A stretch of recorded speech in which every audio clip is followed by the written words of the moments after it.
Hello, and welcome to The Hardest Part, the show that unravels the stories behind some of the most challenging songs ever written. I'm Kieran Banerjee, and on today's show I'm joined by the Amazons, who have brought with them two tracks. One classic from their back catalogue and one from their latest release, 21st Century Fiction. Make sure to stay tuned because they'll be playing both songs in full after my interview with Matt. Matt, thanks for joining us on The Hardest Part. Thank you for having me. First artist to bring two songs with you, and we were chatting before the show, and they're both sort of difficult songs for different reasons and quite different. One's obviously a new track of yours, and one's a classic from your back catalogue. So maybe we'll start with the classic. Maybe we'll start with Black Magic. Maybe you could tell the audience a little bit about the song. What's it about? We were reflecting as a band the other day on the song. We were digging into our old music videos. And it's kind of a cool exercise for us to kind of reflect on how we got here. And Black Magic came up in conversation, and we were reminiscing about the various incarnations that song took when we were first writing music together. I mean, really, Black Magic, I'm about 31 now, and we were really pulling the pieces of it together when we were 18. As I reflect on it, it kind of came about via a process that we've kind of revisited in terms of, it was almost like the idea of getting as much onto the page as possible and then editing it. Right. But we didn't quite realise we were doing that when we were writing Black Magic. It was just a real smorgasbord of just moments that we kind of pieced together probably over a few years. Yeah. I mean, we struggled with songwriting as a craft just to get any sort of volume of material when we were in our teens. You know, it would be like 2 songs a year when we were like 16 or 17. And Black Magic was one of those, and we just kept on adding sections and adding sections and adding sections, and there was a keyboard solo, there was a... Keyboard solo? Everything. just all sorts of moments that we were kind of just slowly chipping away at, really. And in terms of the lyrics, I mean, I'd been broken up with, so, but I just couldn't get over this person for a long time because I was a teenager. And those feelings are just so total. You know, when you fall in love with for the first time, everything is just like blockbuster in like the euphoria and obviously the pain. Yeah. But it was like a really, really, really, really great life lesson. It's a bizarre experience, isn't it? Because like someone goes from being the most important person in your life to a complete stranger. Stranger. Really, very rarely happens with friendships or family, but in the finality of those situations, it's quite unusual, isn't it? You could attribute that to how high the stakes are in a relationship, and that's why they are special. What I was worried about at the time when we were breaking up was that this person was going to be a complete stranger, and I'd never talk to her again. And the thing is, that came true, and that is the case. But it's almost the kind of acceptance, and that's absolutely fine. Black Magic, I listened to that, and I'm hearing just a person who's trying to work through basically accepting. You know, and kind of talking about like the lingering memory that is so intense as just some sort of like magic. Black magic, I guess. The journey with that one was really, the climax was putting our first album together with Catherine Marks and her just helping us trim the fat and just edit. I think editing is such a, that's where the craft is. Of songwriting for us. And I think, as I said, it was a process that we revisited on this new album where we wanted to get as much on the page as possible. So think of like if you're writing a novel or a script, of just putting as many ideas in as possible and not scrutinizing or assessing as you're doing it, and just being purely instinctual and ideas based. And then you can use your experience later on to edit it. To refine it. Needs to be there. But our new album is full of like 5 or 6 minute songs. So we'll see if the editing went very well. But yeah, that's Black Magic. I hear someone trying to work through basically rejection and being broken up with. And I hear a band just like cobbling stuff together in terms of ideas. And then I guess when we made our first album, we were a little bit older and we could actually like play properly. And then Catherine did a great job at like mentoring us. You can't overlook the importance of a mentor. So actually Black Magic kind of defined the way you would write as a band forever. Very much so, which is laborious, long, chipping away at, and blood from a stone sort of thing, though that's got a little bit better, only in our acceptance of the process rather than the process itself. It's just like we understand that we are the Amazons, this is how we do things. If we have a formula, that's it. Great. I'm always super interested to know, especially songs that are written about, especially relationships, personal relationships. When you wrote that song, when you wrote the lyrics, was it for you? Was it for the other person to hear? Is it for your audience to help them navigate those relationships? Honestly, at that point, it was all about just putting lyrics to the melody I'd written and fumbling around in the dark for it to be coherent and to actually make sense. Not a lot of thought was put into it in terms of who was going to receive it. I always ask every artist this question for each song. And for me, it's like such a funny thing because I was listening to a record by a band I really like, a new record. And everyone thought it was really good. I thought it really missed the mark. I didn't enjoy it. And then I heard the lead singer picking up on these very small nuances, mainly in the lyrics and the vocal performance. And then when I listened back to the track, it became my favorite of their songs. It just changed the way I listened to it forever. So, the audience are about to listen to Black Magic. Is there any specific nuances that you want them to listen out to that are going to really change the way they experience the song? The thing that comes into my head is it's slightly granular, but think about the pre-chorus. And that was the chorus for like years, but I knew it wasn't going to be the chorus, but I knew we needed something better. And there's a kind of songwriting trick that I've done for most of my life in terms of like the register of your voice. It's like a Noel Gallagher trick where you make the kind of the highest notes that you sing are in the chorus. Right. And it adds this idea of like excitement and immediacy, and it's sing-alongable, and you can differentiate. Basically, we call it like the lift. Yeah. So you want to lift up from the verse and kind of like flag to the listener, this is the chorus. Yeah. But the pre-chorus was so high, I didn't know where else to go until I sat down at the piano and I went into falsetto, like the highest I can go, and just sung Black Magic. Yeah. I could talk about the guitar work and things like that from Chris. Yeah. But it's just me on the acoustic today. You must have hated yourself in a live setting for doing that, going even higher. Yeah, exactly. All very fair and one in the studio, but every night. Exactly. It's been a challenge to sing it. It's a hard song to sing. Yeah, no, yeah. It's a hard song to sing. I've seen you perform that song live before, actually, and I always thought the same. I was like, that's got to be testing it. Also, the end of, often towards the end of your sets, right? Exactly. You're hearing it like at least 2 tones lower than the original today, which we do live as well, just for that reason, because we always play it at the end. Tell me, baby, do you still feel the way you did? 'Cause I can't tell, baby, I can't tell what's in your head, but I don't know where to turn. But if you wanna change your mind, I'll take you and we'll run. Black magic, come on, you let me on now. I believe black magic, come on.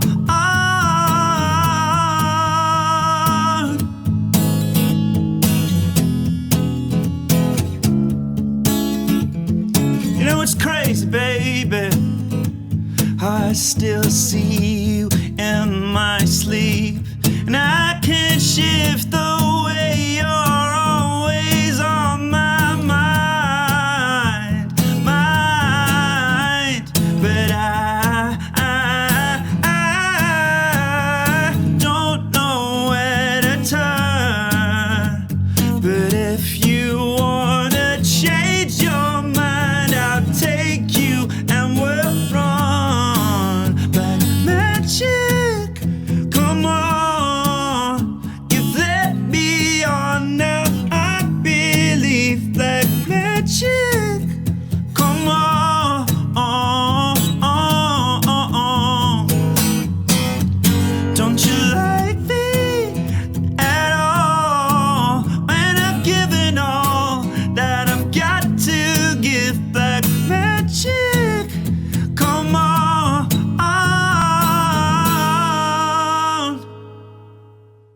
So you've also brought another song, a newer song with you. Maybe you could tell our audience a little bit about that track. Okay, it's called Joe Bought a Gun, and it's from our new album 21st Century Fiction. It speaks to an experience I had last year when I was talking to a friend in the United States, specifically Los Angeles, and we were talking about this kind of inevitable huge earthquake that they're going to have at some point in the next,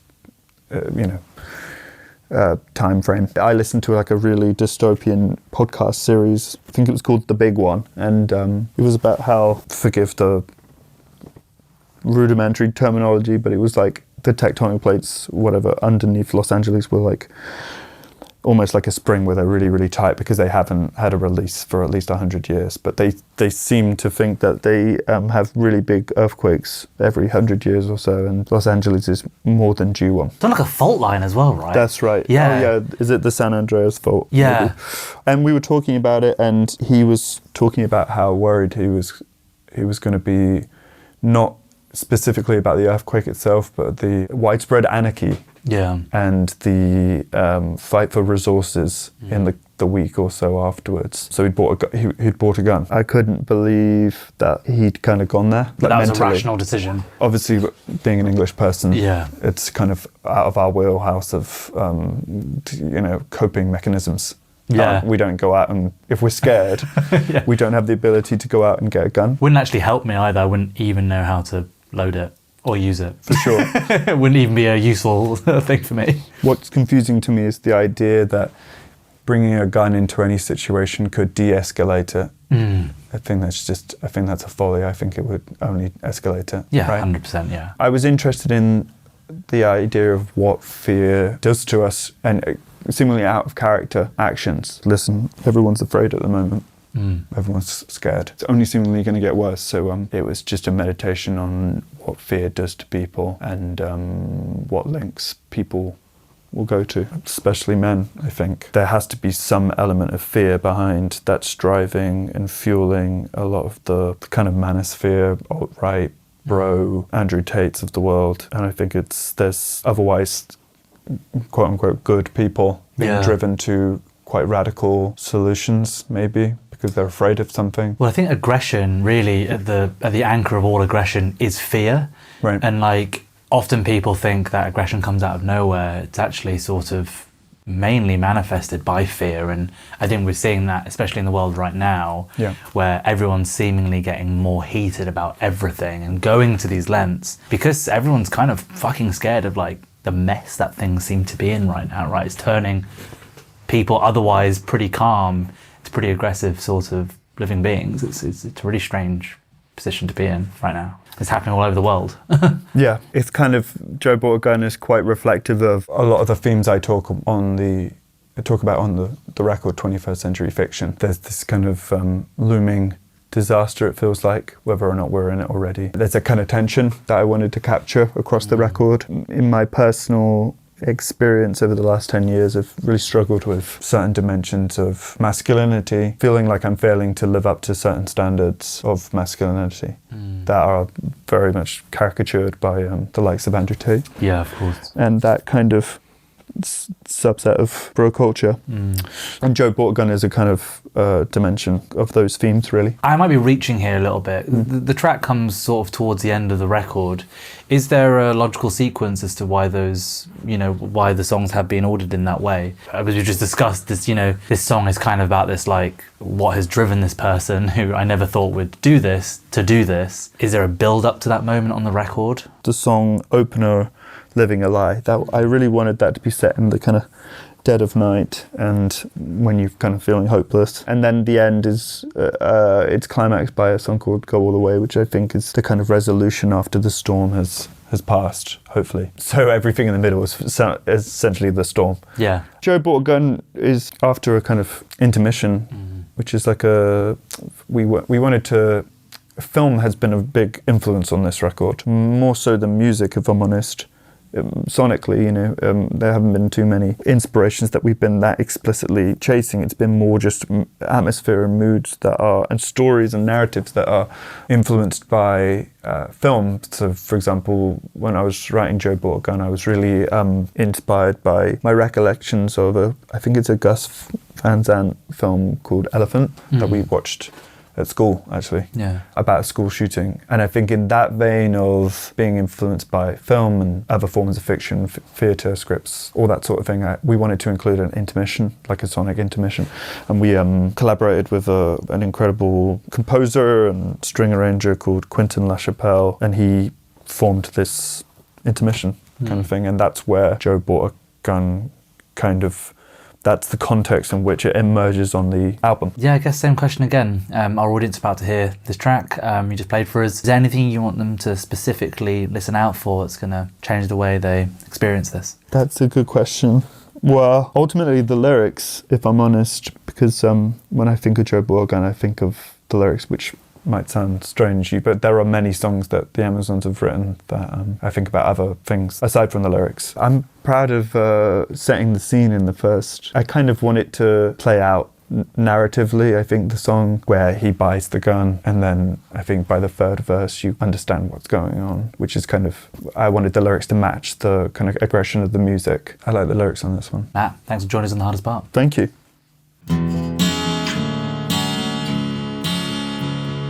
Joe bought a gun, heart pounding in the morning sun, sweat shining in his frown. I can see it now, the face of what's about to come.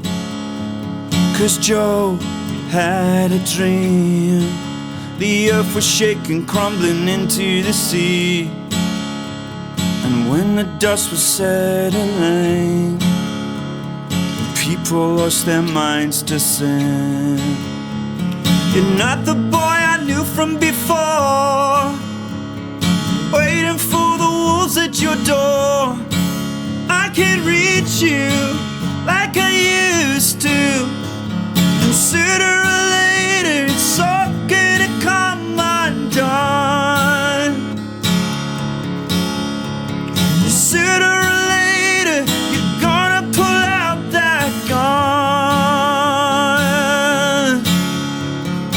Joe bought a gun.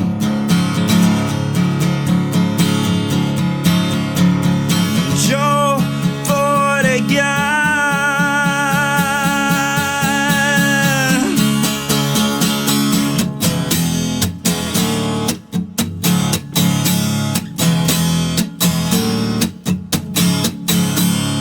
Run, rabbit, run, like the dogs and hide the young. Too late to hear the sirens ringing out when Joe bought a gun. You're not the boy I knew from before, waiting for the wolves at your door. I can reach you like I used to, and sooner or later it's all gonna come undone. Sooner or later you're gonna pull out that gun. Joe bought a gun. Run, rabbit, run. Joe bought a gun. Run, rabbit, run. Rabbit, run. Rabbit, run. Rabbit, run. Rabbit, run.